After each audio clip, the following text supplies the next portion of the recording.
ጳውሎስ እነሱን ሊሰማ ይችላል ሞልቷል እና ሄደ በስላሴ ትምህርት አምናለሁ እንደማንኛውም አብያተ ክርስቲያናት ተመልካቾቻችን ጀጅ ያደርጋሉ። ሁሉ ጊዜ ማላከ መላከ ወደ ተላክ የሚለው ነገር ለአንድ አገልጋይ ወሳኝ ነገር ነው። መካነ ኢየሱስ ቤተክርስቲያን ዶክትሪን ይቀበላለሁ 100% የመካነ ኢየሱስን አስተሳሰብ የሉትራንን አስተሳሰብ በአሁኑ ሰዓት እቀበላለሁ። እግዚአብሔር በእንትን ደረጃ ማለት ነው። በክርስቶሎጂ ወልድ ይላሉ እነሱ።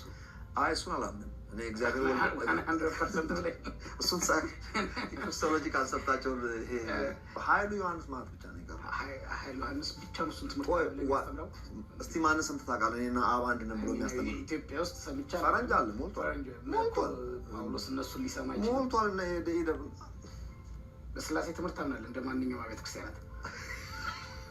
የወንጌላውያን አስተምሮ በስላሴ ያላቸውና ያንተ የምታስተምረው አስተምሮ አንድ አይነት አናነን ምንም የቀየርኩት ነገር የለም ከሚለው ጋር ጻድቅ ነህ በተባልክበት ኃጢአት አለብህ ራሳችሁ ኃጢአትን ብታደርጉ ነው የሚለው ደግሞ አንደኛ ያንተ እንደውም የረር ባይብልን ከኔ ተለይተህ በደንብ አንብባት ዩ ቢ ሰርፕራይዝድ። ኦኬ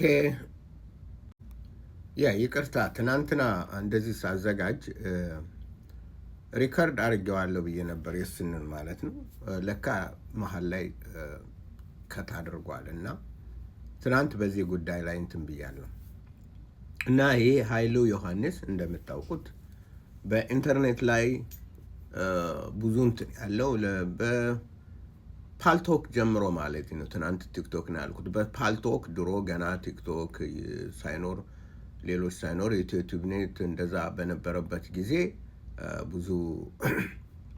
ብዙ እንትን ይል ነበር ስለ ወንጌል እና አሁን ተንሸራቶ ይሄ የነጮች መጽሐፎች አሉ አይደል? የነጮች ብዙ መጽሐፍት አለ እልቅ ስፍር የሌለው። ነጮች የጠፉት በመጽሐፍ ነው። በጠቅላላ የቤተ ክርስቲያናት የነጮች አብያተ ክርስቲያናት ክርስቲያኖች የጠፉት ጭራሽ የተወሰዱት በጸሐፊያንና በነጮች መጽሐፍ ነው። እና አንድ ሰው በሚያጠናበት ጊዜ መጽሐፍ ቅዱስን ዋናው በጣም ምንም የሌለበት ንጹህ የሆነ ውሃ የሚጠጣው እንትን ላይ ሲሆን ነው፣ መጽሐፍ ቅዱስ ላይ ሲሆን ነው። መጽሐፍ ቅዱስ እዛ ውጭ ከእንትን ካለ ግን እንደዚህ አይነት መርዝ ጠጥቶ መርዝ ይተፋል። መጽሐፍ እንደዚህ አይነቱን ነው እንደዛ የሚለው። አንድም እንኳን ጥሩ ቦታ አታገኝም። በነ ኃይሉ ዮሐንስ መርዝ ነው የሚተፉት። መርዝ ኦኬ፣ የት እንደሚቆም አይታወቅም። መቆሚያቸው አይታወቅም። በዚህ አምናለሁ ይሄ እንዴት ስታወራ ያንም አልቀበለው። ይሄ እነዚህ እኮ ያምናሉ ወንጌላውያን። እንዴ እኔ ወንጌላውያን ነኝ። ወንጌላውያን በደንብ ነው እንጂ አብ ወልድ መንፈስ እሱን አልቀበልም። ምን አይነት ወንጌል ነው? ምን አይነት ወንጌል ነው? ይሄ ነው የተበረዘ ትልቅ ሸዋጅ። ለምሳሌ እንትንን ውሰዱ።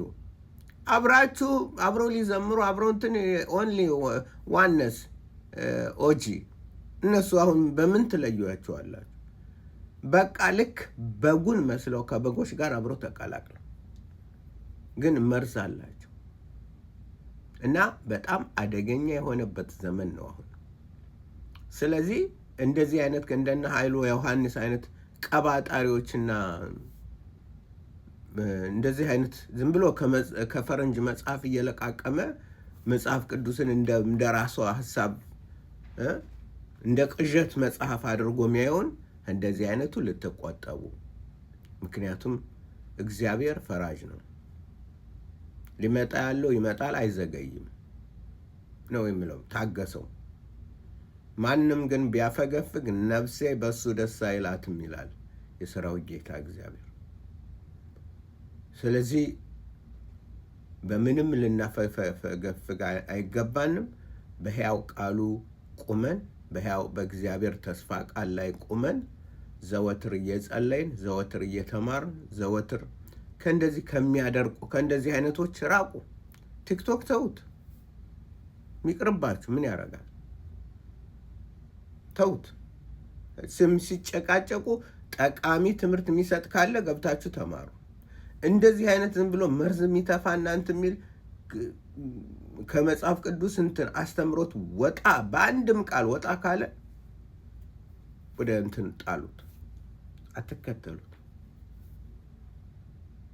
ያ እና ይሄ የፈረንጅ መጽሐፍ አሁንም ነጮች ጀርመን፣ እንግሊዝ፣ ፈረንሳይ እነዚህ ክርስቲያኖች ነበሯል። በላቸው፣ አውሬ በላቸው። በምን? በመጽሐፍ። የሰዎች መጽሐፍ ከእግዚአብሔር መጽሐፍ ወጥተው በላይ ሆነው ተገኙ።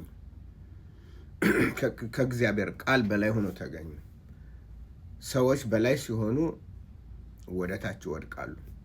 ራሱን ከፍ ከፍ የሚያደርግ ወደ ታች ይወድቃል። ወደ ታች ራሱን ዝቅ ዝቅ የሚያደርግ በሰራዊት ጌታ በእግዚአብሔር ከፍ ከፍ ይላል። ስለዚህ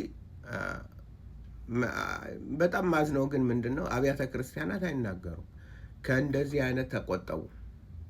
እነዚህ አይነቶች እንደዚህ መተተኞች ናቸው፣ ከነሱ ራቁ የሚል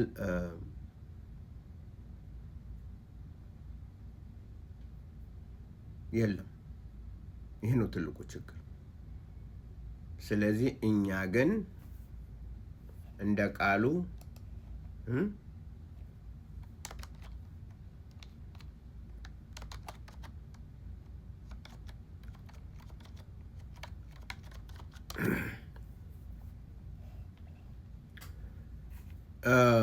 እንደ ቃሉ ልንኖር ይገባናል። የእግዚአብሔር ቃል የሚለውን ልንሰማ፣ የእግዚአብሔር ቃል በዛ እየጸለይን ዘወትር ፊቱን እየፈለግን እንደ እግዚአብሔር የልብ ሀሳብ ልንመላለስ የተገባ ነው። ስለዚህ በእንደዚህ አይነት መተተኞች አትያዙ፣ ጊዜያችሁንም አታጥፉ። ይልቅስ መልካም የሆነውን ድንቅ የሆነውን እጹብ ድንቅ የሆነውን የእግዚአብሔርን ቃል እየፈተሻችሁ ሁልጊዜ ጸንታችሁ ልትቆሙ ይገባል። ይሄ አደገኛ ዘመን ነው። ሰው ትናንት ምን እንደነበረ አሁን ደግሞ ዛሬ ምን እንደሆነ አታውቁትም። እያንዳንዱ ቀን በቃ የሻል ስሉ በጣም እንትን የሆነ ጆሮ ሊኖረን ይገባል።